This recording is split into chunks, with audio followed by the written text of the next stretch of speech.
Əziz abituriyentlər, xoş gördük hər birinizi. Mən Fariz müəllim Axundzadə. Bugün, yəni 1 mart tarixində keçirilən 11-lər üçün buraxılış imtahanının izahını verəcəm sizlər üçün. İmtahan OTK tərəfindən keçirilib. Gəlin başlayaq izaha. Mübariz adam üçün məğlubiyyət ar deyil cümləsinin sintaktik təhlili ilə bağlı yanlışı soruşur bizdən. Gəlin cümləni təhlil edək. Ar deyil. Nə? Məğlubiyyət. Məğlubiyyət kimin üçün ar deyil? Adam üçün. Hansı adam üçün? Mübariz adam üçün. Nəqli cümlədir. Baxırsınız, ismi xəbərlidir. Deməli, nəqli cümlə olacaq. Sonda sual və ya da nida işarəsi yoxdur. Bir doğrudur. Bizim doğrularla işimiz yoxdur. Yanlışları seçməliyik. Bunu çıxırıq.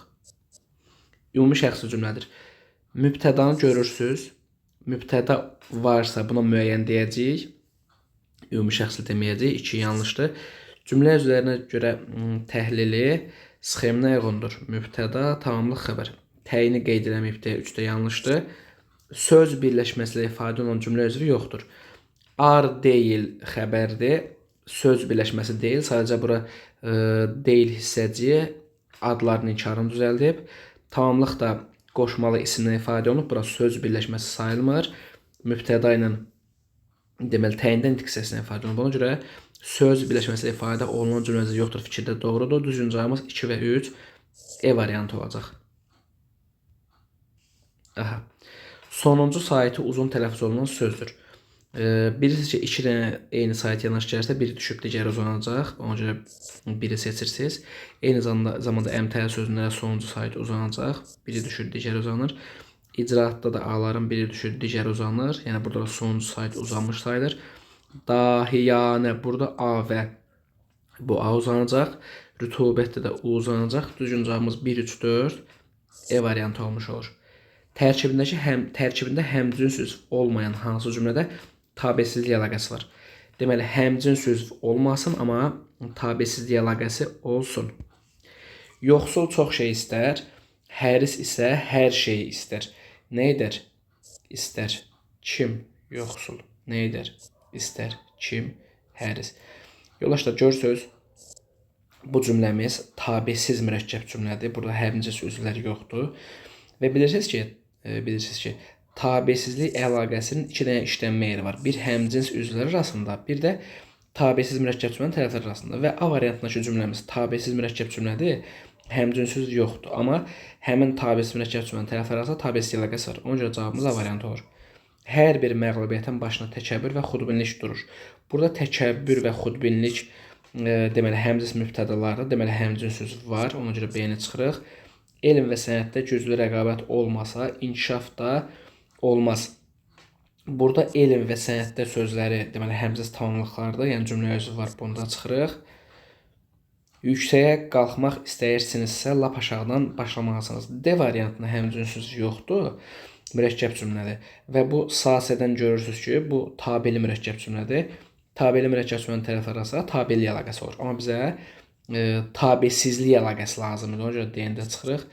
Şərab insanı qatilə və oğruya çevirir. Burada qatilə və oğruya həmcins tamamlıqlardır. N-də çıxırıq. Cavab olur A variantı. Cümlədəki durğu işarələri bərpa edilsə, hansı vasitəsiz nitq sxeminə uyğun olar? Samir, bəli, gələcəyim dedi. Biraz gecikə bilərəm. Baxın yoldaşlar, ilk başdan onu sizə deyim ki, görürsünüz ki, bəli sözü cümlənin ortasında xüsusi isim olmadığı halda böyünə yazılıb. Burada bilməlisiniz ki, bu 100% deməli V imiş. Düzdür? Və burada demişəm, həmişə M-lər bir-birini tamamlayır, V-lər bir-birini tamamlayır. Baxın, Samir dedi. Deməli, burada Samir və dedi sözləri müəllif nitqidir. Bəli, gözüm onların rəngini dəyişək. Aha. Bəli, biraz gecikə bilərəm də bir-birini tamamlayır. Deməli, bunlar da vasitəsiz nitqlərdir. Sxemimiz belə olacaq. Müəllif, vasitəsiz nitq, müəllif, yenə vasitəsiz nitq. Deməli, müəllif vasitəsiz, müəllif vasitəsiz, müəllif vasitəsiz, deməli belə. Və bilirsiniz ki, birinci müəllifin nitqi gəlinə qoşu nöqtəni qoyuruq, dırnağı əvvəldə açırıq, sonda bağlayırıq. Arada da vergül tiri. Deməli, MV, MV. Düzgün cavabımız D variantı olmuş olacaq. Növbəti sualdan davam edirik. Üzərində rəqəm yazılmış hansı söz isim deyil, lakin ismin sualına cavab verir? Yoldaşlar, isim deyil, ismin sualına cavab verir deyirsə bizə, demək bizə nə lazımdır? Bizə lazımdır ki, sifət olsun, isimləşsin, ismin sualına cavab versin və yaxud da ki, say isimləşsin və yaxud digər nitq hissəsi isimləşsin, yəni fe'li sifət məsələn. Avtobusdaşlar ana ilə körpə uşağına yer göstərirlər. Burada avtobusdaşlar kim sualına cavab verir, ismin sualına cavab verir, amma bilirsiniz ki, burada daki sifət düzəldir. Avtobusdakı əslən nitq hissəsi baxımından sifətdir. Ona görə biri seçirik.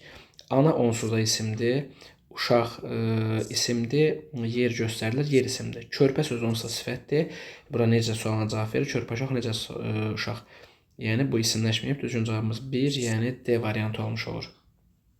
Cümlənin birində vergül işarəsindən düzgün istifadə edilməyib. Bilirsiniz ki, bəzi modal sözlər var ki, onlarda vergül işlənməyəcək. Sanki, elə bil ki, güya. Ona görə sanki sözdən sonra vergül qoymaq düzgün deyil. Yaxşılıq elə, minnət qoymaq. Mürəkkəb cümlənin tərəfləri arasında vergül qoyulub doğrudur. Bura çağırış nidası var, vergüllə işlənib doğrudur.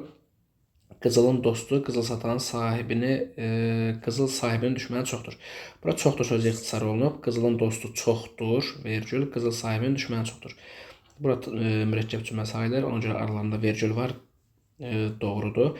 Elm başın tacı, pul isə əsarət zənciridir. Burada dir ixtisar olunub. Elm başın tacıdır, pul isə əsarət zənciridir. Burada mürəkkəb cümlənin arasında olan vergüldür. Heç bir problem yoxdur. Davam edirik. Klasterə tanımlaya bilən nümunələri müəyyənləşdirin. Başlanğıc formasında 2 leksik şəkilçisi var. Bağ, bağla, y bitişdirici, ıcıda leksik. Demək bizə lazımdır ki, 2 dənə leksik olan sözləri tapaq. Gözəl sözün kökü, gözəlləş, gözəlləşdir. Burada ən qrammatikdə 2 leksik var deyə biri seçirik. Çox, çoxalt, çoxalt, çoxaltdırmaq deyə bilirsiniz. Burada 3 dənə var, bunu çıxırıq. Söz, sözləmək söz yoxdur deyə burada ləşi bir yerə təhlil edirik. Sözləş, burada qrammatik, burada da bir dənə leksik var deyə bunu da çıxırıq. Yol, yoldaş, yoldaşlıq, dadı da qrammatik olur. 2 leksik var, 4-də seçirik. Düzgün cavabımız 1, 4, E variantı. Son samitə fərqli tələffüz olunan sözləri müəyyənləşdirin. Əmlak olduğu kimi qalacaq. Bilirsiniz ki, deməli, milli çoxacaqlı sözlərdə ki olduğu kimi, daha doğrusu milli çoxacaqlı sözlərdə sözün sonunda ki heç nə gəlməsə xışdırıq olacaq. Bu söz amma o qaydaya tabi deyil. Əmlak alınma sözüdür. Elə olduğu kimi qalacaq. Əmlak. Amma çürük o qaydaya tabidir. Xışdırıq olacaq. Mirasda heç bir fərq olmur. Burada deməli, son samit deyir, dənli, dənli kimi tələffüz olunur, yəni l, n olur. Ona görə deməli, 2-ni seçmişdik, 4-də seçək. Miskin n olduğu kimi qalır. Xərac, B, D, G, C qaydasına görə bunu xərac deməliyik. 6-da seçək, düzgün cavabımız 2, 4, 6, A variantı olur. Daha sonra növbəti suala baxaq. Yalnız əsas sintakslardan ibarət cümlə. Uçmaq, bacarmaq, uçurum, kənar, yuva qurmaq. Yuva qurmaq daha doğrusu bir yerdə. Bunlar deməli, bunlar nə olur? Bunların hamısı əsas nitq hissəsidir. Uğur qazanmaq üçün qoşmadır, ən ədatdır, necə də ədatdır, ilə alın təri ilə qoşmadır. Yerinə görə söz birləşməsinin əsas fasıl tərəfi ola bilər. Baxın, əlbəttə avtomatik variantlardan çıxmalısınız. Vətən, məsələn, deməli, vətənin gözəlliyi desəz əsas tərəf olur. Bizim vətən desəz, daha doğrusu vətənin gözəlliyi desəz aslı olur. Bizim vətən desəz əsas olur. Bunu seçə bilərik. Təşkil eləməyin nəticəsi desək aslı olur. İclas təşkil eləmək desəz əsas olur. Yaza bilməyin faydası desəz aslı olur. Məsələn, yazını yaza bilmək desəz əsas olur.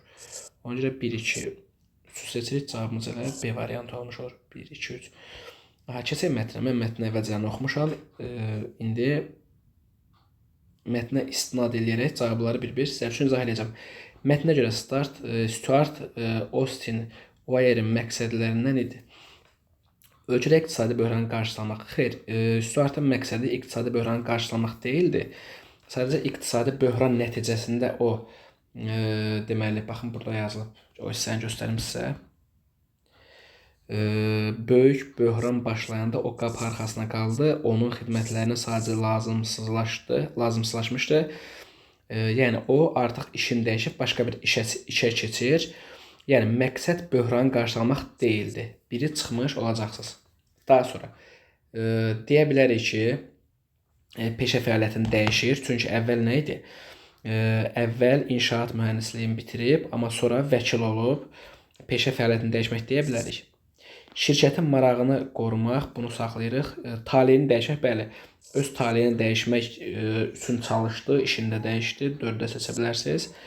Vəkil kursu açmaq və ya şirkətin marağını qorumaq. Gəlin baxaq. Deməli, Stuart peşəsini dəyişmək qərarına gəlir. Baxın. Hüquq kurslarına daxil olur. O, vəkil diplomunu alanda böyük böhran hələ davam edirdi. Lakin Stuart ruhdan düşmür. Dallasa gedib şirkətin marağını qoruyan vəkil idarəsi açır. Həmin dönəmdə ən lazımı sahədir. Deməli, əslinə qalsa bunun məqsədi, ilk məqsədi vəkil kursu açmaq idi. Yaxşı, vəkil kursu açmağın səbəbi nə idi? Şirkətin marağını qorumaq. Ona görə mən bura deyəcəm ki, vəkil kursu açmağın məqsədi olaraq götürəcəm. 2, 4, 5 deyəcəm buna. İndi görək OTK bunun cavabını necə verəcək?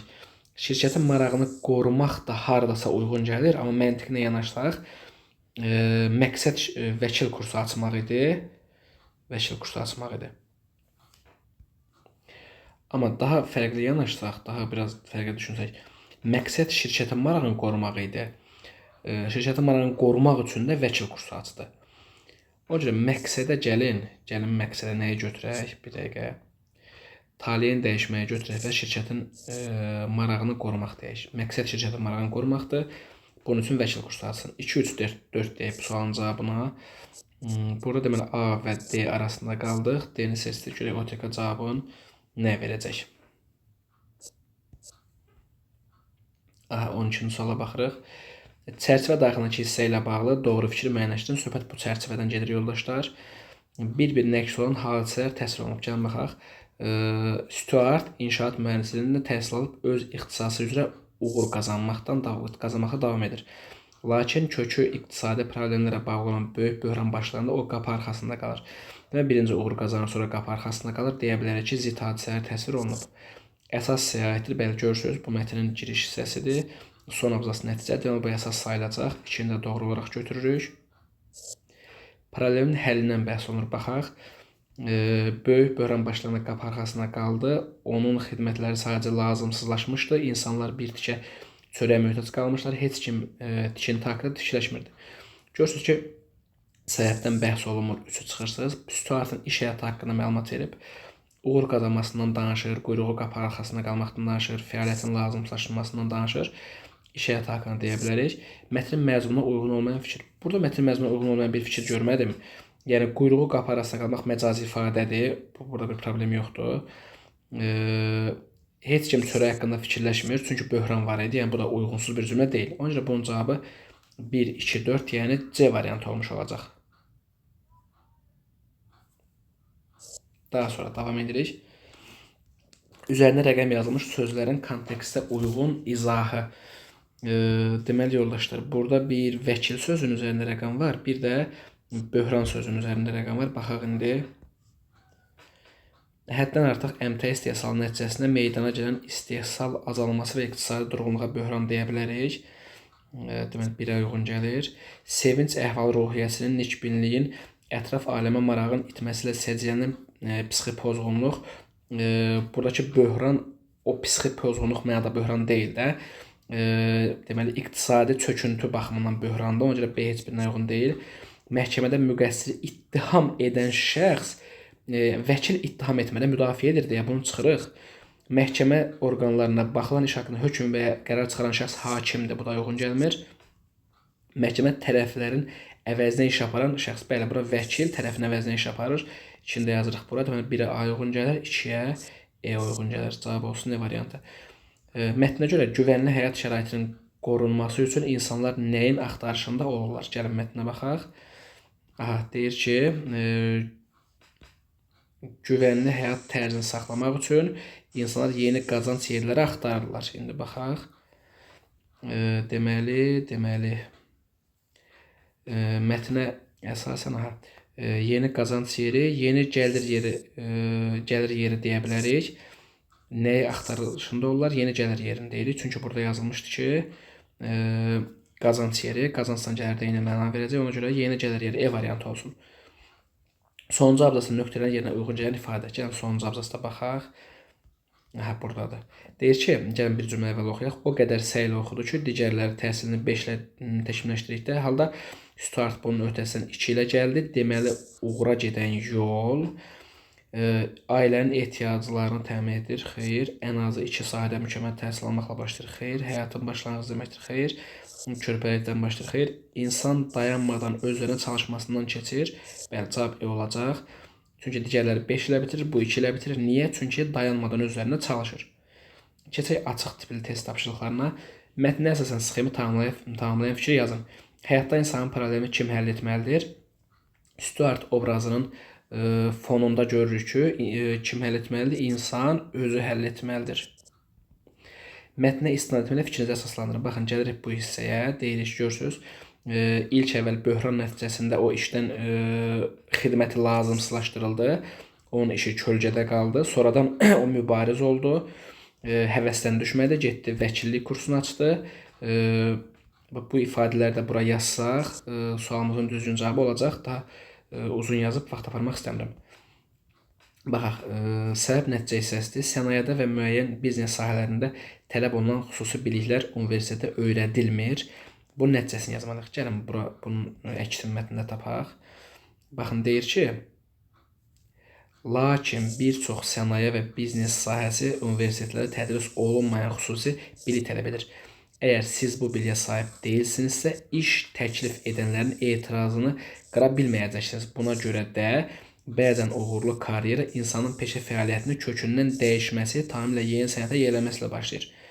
Ona görə baxın, sənayedə və müəyyən biznes sahələrində tələb olunan xüsusi biliklər universitetdə öyrədilmir. Nəticədə təkrar qayıdıb oxuram sizlər üçün.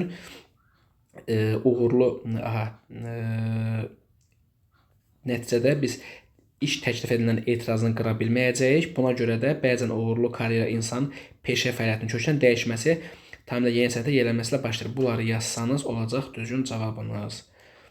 Daha sonra bəzi adamlar yüksək zirvələrə ucala bilir. Bunun nəticədir. Səbəb olaraq öz üzərində həddən çox çalışır, mübariz olur, həvəsdən düşmür, gecəsini gündüzünə qatıb çalışır, yaza bilərsiniz. 18-də baxırıq. Əvvəlində işarələr qoyulmuş sözlər əsasında cədvəl tamamlayın. Sözün üslubi funksiyası, sözün mətndəkindən fərqli üslubu funksiyada işlədilməsi. Gəlin baxaq. Əvvəlində işarə kvadrat və üçbucaqdır. Kvadrat deməli, lakin kökü iqtisadi problemlə bağlı olan böyük böhran. Bura böhranın kökü, böhranın qaynaqlandığı deməli, məsələni nəzərdə tutur. Ona görə bura kök sözü poetikdir. Bir dəqiqə, bunu biraz nazildək ki. Aha, bu poetikdir. Yaxşı, informativ necə yaza bilərik? Yəni, fərqli funksiyada necə yaza bilərik? İstəyirsinizsə bunu biologiyada bitkinin kökü ilə bağlı bir şeylər yazın. Ya da ki, məsələn, yazıram ki, məsələn, belə yazaq da, gəlin. Tutaq ki, məsələn, yazıram ki, məsələn, nə yazaq? Yazırıq ki, əkdiyimiz kartopun kökün gəmiricilər, məsələn, məhv etmişdir. Belə yaza bilərsiniz. Digər söz hansıdır? Digər söz, baxaq, harada digər söz? Aha. Digər söz buradadır, yoldaşlar. Bax, bu hissədə. Ocaq. Deyir ki, başqa bir ocağın ailə övlad fədakarlığının odunda yanmaqdadır. Bura ocaq deyəndə, deməli, ailəsini nəzərdə tutur. Ev, ailə mənasında ocaq deyir. Deməli, bura ki, ocaq sözü də poetik olacaq. Poetik. Yaza bilərsiniz ki, ocaqda qızındıq. Bu da olacaq informativ. 19. Altına xətt çəkilmiş cümlələr fikri mətnin üslubunun seçici xüsusiyyətlərinə uyğun şəkildə ifadə edib yazın. Baxın, yoldaşlar, bu sual normalda bizə bədii üslubda düşür və biz nə edirik? Biz deməli cümləni bədii üslubun xüsusiyyətinə uyğun olaraq məcazlarla zənginləşdiririk. Amma bu gün bu sual bizə fərqli bir üslubda təqdim olunub, yəni poetik üslubda təqdim olunub.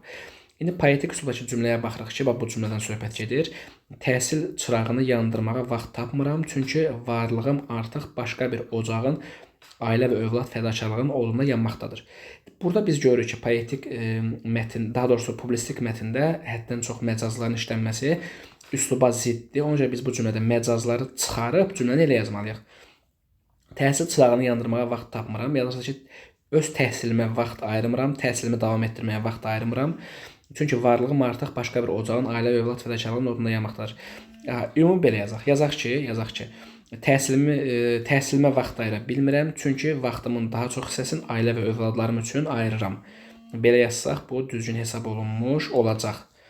Daha sonra növbəti suala baxırıq. Deməli, mətnə əsasən müqayisə cədvəlindəki rəqəmlərin yerinə obrazların xüsusiyyətlərini yazın. Stuart yaza bilərsiniz ki, mübarizdir, sonra məqsəd yönlüdür. John-a yaza bilərsiniz ki, John-un axı biraz tənbəlliyi var idi. John, baxın, burada nə var? Baxaq görək bir. Deyir, tənbəlliyin boynunu almır. Yaza bilər ki, biraz tənbəl idi. Ortağı nə yaza bilərik? Baxın. Baxaq. Buraya yazılıb ki, bura baxın yoldaş. Deyir ki, Stuartla eyni problemi yaşayan dostu John. Belə çıxır yaza bilərik ki, iqtisadi böhran Johnla da yan keçmir. Stuartla eyni problemi yaşayır. Bax, bu cümləni yazsaz da olacaq. Stuartla eyni problemi yaşayır. Eyni problemi bölüşürlər, eyni problemi yaşayırlar, yaza bilərsiniz. Keçək növbəti mətnə. Deməli. Digər mətin səbət davası mətindir. Yenə mən mətni oxumuşam. Konkret olaraq sual üzərindən sizə izah verməyə çalışacağım. Müqayisə cədvəlindəki hansı fikirlərin yeri dəyişdirilsə, yol verilmiş səhvlər aradan qalxar. Bilirsiniz ki, bu zaman çay tarlasına sahibinə aid fikirlər burada olmalıdır. Düyü tarlasının sahibinə aid fikirlər burada olmalıdır. Ortaqlar da bu hissədə verilməlidir. Maddi vəziyyəti aşağı olan insan deyil. Yoldaşlar, mətndən görürük ki, hər ikisinin maddi vəziyyəti aşağı deyil. Baxın. Deməli, iki qonşu. Qonşular heç də kasıb deyildilər. Deməli, maddi vəziyyəti aşağı olan insan deyil, fikri yazılmalıdır ortaya. Baxın, bunu biz bu hissəyə yazacağıq, düzdür. Sonra, səbəti qonşuya müvəqqəti verdiyini bildirir. Bəli, bu çay tarlasının sahibinə aid doğru fikirdir. Gəlin istəyirsiniz, tapaq onu. Cənab hakim, mən o səbəti bir neçə ay əvvəl ona əmanət kimi vermişəm. Baxın, çay tarlasının sahibi. 2 doğrudur, 3-ə baxaq. Öz iddiasında israrlıdır. Yoldaşlar, hər ikisi öz iddiasında israrlıdır, bunu görə bilirik. Ona görə 3 də əslində bu hissəyə keçməlidir. Özgə malına göz dikir. Bəli, özgə malına göz dikən düyü tarlasının sahibidir. Çünki həqiqətən səbət çay tarlasının sahibidir. Bunu görə bilərsiniz. İndi baxaq, əsəbi danışır. Birinci əsəbi danışan çay tarlasının sahibidir. Baxın, çay tarlasının sahibi qəzəbdən titrəyən səslə hakimə üst tutdu. Deməli, əsəbi danışır. Amma düyü tarlasının sahibi sakit danışır. Ona görə əsəbi danışır, hara keçməlidir, bax bu hissəyə. Ona belə çıxır ki, biz 1 ilə 5-in yerini dəyişməliyik, düzdür? Bax, buraya yazıram 1 və, belə yazaq, 1 və 5-in yerini dəyişməliyik. Çünki 1 ortada olmalıdır, 5 çay tarlasının sahibinə aid olmalıdır. 3-ü keçirməliydik bura. Qonşusuna şər ataraq onun sözlərinin yalan olduğunu vurğuluyur. Burada şər atan düyü tarlasının sahibi idi. Ona görə 6 da hara keçməlidir? Bura. Deməli, 3 ilə də 6-nın yerini dəyişməliyik. 1, 5, 3, 6 varmı yoldaşlar? Var. Cavab olacaq C variantı. Mətin ideyasına uyğun gələn fikir. Mətin ideyasına uyğun gələn fikir yalan ayaq tutar yeriməz fikridir. Halal zəhmət baş ucalığıdır. Əl ələ hökm edər. Qonşu ilə məhsul əkən tağı əyri bitər. Qonşu qonşuya baxar, canını odaxır. Bu fikirlər hər biri bir hikmətli sözdür, nə bilim, kəlamdır, amma bizim mətnin sırf əsas məzunu budur ki, o düyü tarlasının sahibi yalan danışır və onun yalanı axıra qədər getmir. Hakim öz belə deyək də öz məntiqi nəticəsində yalanı aşıra çıxarır. Demək, yalan ayaq tutar, yeriməz, E variantı olacaq düzgün cavabımız. Hakimin səbətə sual verməsinin birbaşa nəticəsi nə olur? Baxın yoldaşlar, biraz diqqətli olmaq lazımdır bu sualda. Haqq ədalətin bərpa edilməsi və səbətin əsas sahibinin müəyyənləşdirməsi. Bu fikirlər eyni şeydir. Biz anı götürsək elə eyni də götürək. Qonşuların birinin pərt olması, bəli, həqiqətən qonşuların biri pərt olur. Baxın, bura yazılıb. Deyir ki,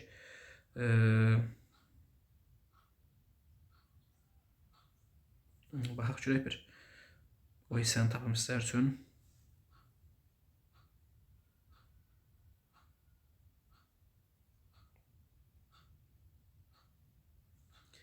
Pərt olmaq sözü burada var idi. Gözün görək bir haradadır.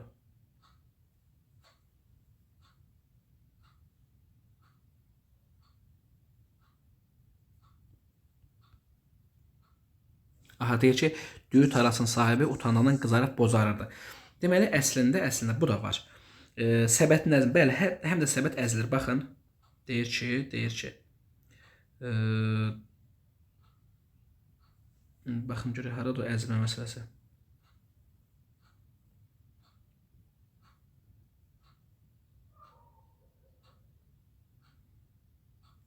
Səbət biraz əzilsə də, görürsünüz, səbət biraz əzilir. İnsanların heyrətlənir, həm də insanlar heyrətlənir. Hamısı əslində qalsa doğru, amma bizə nə soruşur? Birbaşa nəticəsi nə oldu? Gəlin baxaq həmin cümləyə.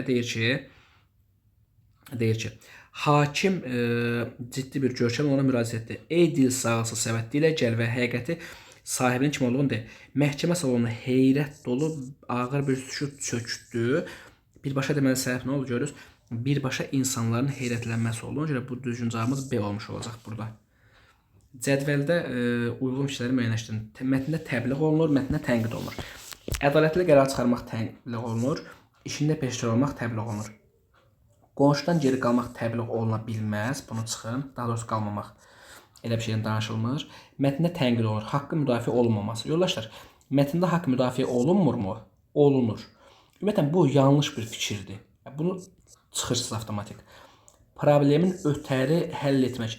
Problem ötəri həll olunur. Xeyr, ona görə bu da yanlış fikirdir. Bununla çıxırsınız, 5-i götürürsünüz. Nəfsin əsri olmaq tənqid olunur. Çünki düyü tarlasının sahibi nəfsinin əsri olmuşdur. Düzgün cavabımız 1, 2, 5, yəni E variantı olmuş olacaq. 25-ə baxaq. Problemin həllinə ilk dəfə kim cəhd etdi? Maraqlı sualdır. Gəlin baxaq. İki qonşu elə bir odalov püskürdü ki, kimsə bu qəzəbi sustura bilmədi. Aranı sakitləşdirə bilməyən qonşular çarəni polisə tapdılar. Deməli, ilk həlləməyə çalışan kimdir? Qonşulardır. Birinci sakitləşdirməyə çalışdılar. Baxdılar ki, ağlamayıb polisədən gediblər. Deməli, qonşular seçirik. Cavab olur B variantı. İki adam haqqında qərar veriləcəksə, hər ikisini dinləmək vacibdir hökmünü mətnlə əlaqələndirin və fikrinizi əsaslandırın. Deməli, bu tipli fikirləri yazanda belə cümlələrlə başlayırıq. Mətndə də göründüyü kimi, mətndə də buna rast gələ bilərik və yaxud da mətndə də qeyd olunduğu kimi. İndi belə yazırıq. Məsələn, mən yazardım ki, mətndə də göründüyü kimi,